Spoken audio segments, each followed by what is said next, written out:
This is the Sunshine Cathedral perspective. Sunshine Pride House opens. Why homeless LGBTQ plus young people are godly, ostracized, abandoned, and othered. That's how many LGBTQ feel as they try to start their lives. A new place is offering another feeling, welcome. This week, Sunshine Pride House is a welcoming, safe space for LGBTQ plus youth in crisis. It's right here in Fort Lauderdale and an historic first in Florida. Many are transitioning out of foster care while others come in right off the streets. The home is a historic collaboration with LGBTQ embracing organizations. Sunshine Cathedral's own foundation owns and manages the property. SunServe provides programming such as therapy, social outings, and other ways to connect, and from their own community.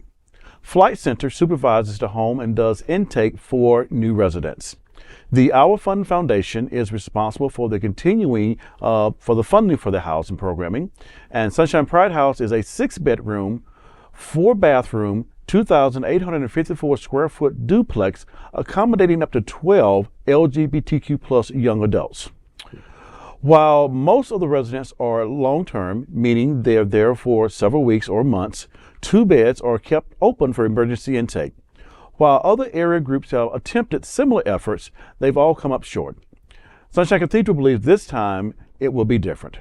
With 4 of South Florida's major LGBTQ plus philanthropies and service organizations, the outlook looks good.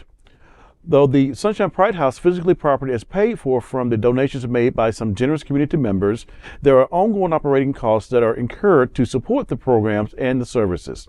The Our Fund Foundation is taking the lead in raising the annual operating funds, which are estimated to be about $300,000. You can make a donation of any size to this fund via theourfund.org. Again, theourfund.org. I'm just very pleased with the turn of the events for this house coming online. It's been a part of it kind of almost from the conception of it. It was a joy to work with the organizations that have come together to support this, with the donors that's come together to work with this. Back in September, we held several open houses and people got to walk through the house and be a part of it.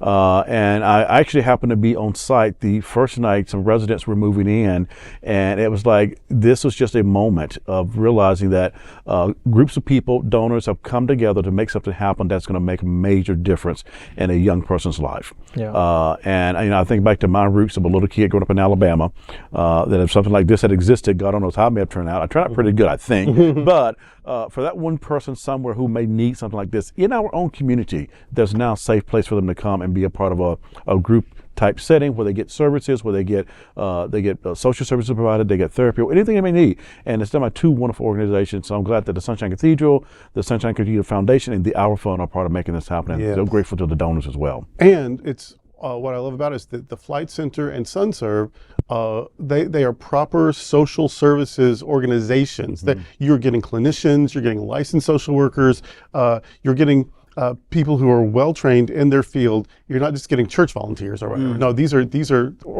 secular organizations with properly trained therapists, social workers, case managers, and so on. So I'm very excited about that. And also, even though that this is our church is involved in it and has been from the beginning, this is not one of those come to a worship service and then we'll give you a meal situation, right. Or we'll give you a dental checkup if you'll listen to our Bible story. There's none of that. It's not on our campus, and so certainly everyone is welcome. They can come to church every time the doors are open if they want to, or never once their whole stay there. There's no proselytizing.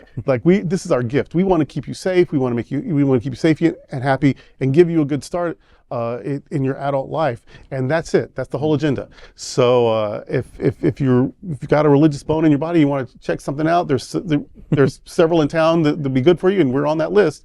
But if religion is, if you got a chip on your shoulder, religion, who could blame you? Whatever, we still have a bed for you and some services. And so this is there's no quid pro quo. There's sometimes people say, well, it's absolutely free. No, if I have to sit and listen to your spiel, that's still a cost. My time is expensive. That's still a cost, exactly. And there's no cost. This is, you come, let us love on you, and then we'll teach you to love on yourself, and then you go out and have a good life. Real quick, this is more than talking the talk. It's walking the walk. Robert, I just have to say that I am so grateful to be in your sphere, because I don't think that if you weren't involved in this, that it would have happened as quickly as it did. So I thank you from the bottom of my heart for all of those who are going to benefit from this house. So thank you so much. Absolutely. And this is Christianity in action. I mean, like you said, like this is the way that it should be. This is the way that, you know, in the early church movement, the way that a lot of Roman society began to slowly shift and you know, become part of the early church movement was because Christians walked the walk, and they stayed behind during pandemics. They built hospitals, they built orphanages. They started to change society from the inside out without any expectation of someone sitting down for a sermon or someone donating to the church. You know, what was very radical about the early Christian faith was that people were equalized.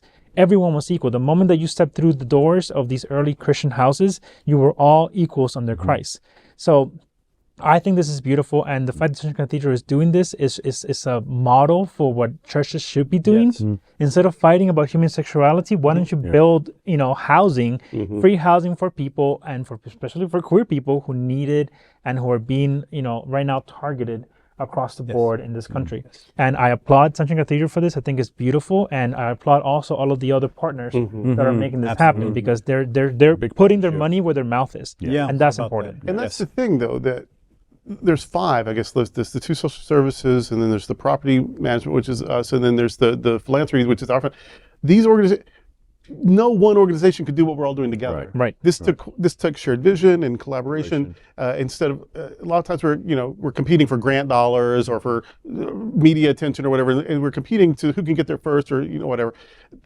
We're just doing it together, and that's how it's getting done. Yep. And so I think there's a lesson too. Like, we're all on the same team, really. Let's remember that. Exactly. And then we get a lot of stuff done. Yep. Yes. I love that. Yep. So my last comment for that is, if you make a donation of any size to this fund, just go to theourfund.org and make a donation. It'll be greatly appreciated. Next up, we're excited to tell you about our next adventure with our Global Fellowship. In 2024, we'll be going to where the hills are alive as we explore Austria and Alpine Europe for Gay Oktoberfest. Space is extremely limited, so make sure to go to happeningout.travel/sunshine to reserve your space now.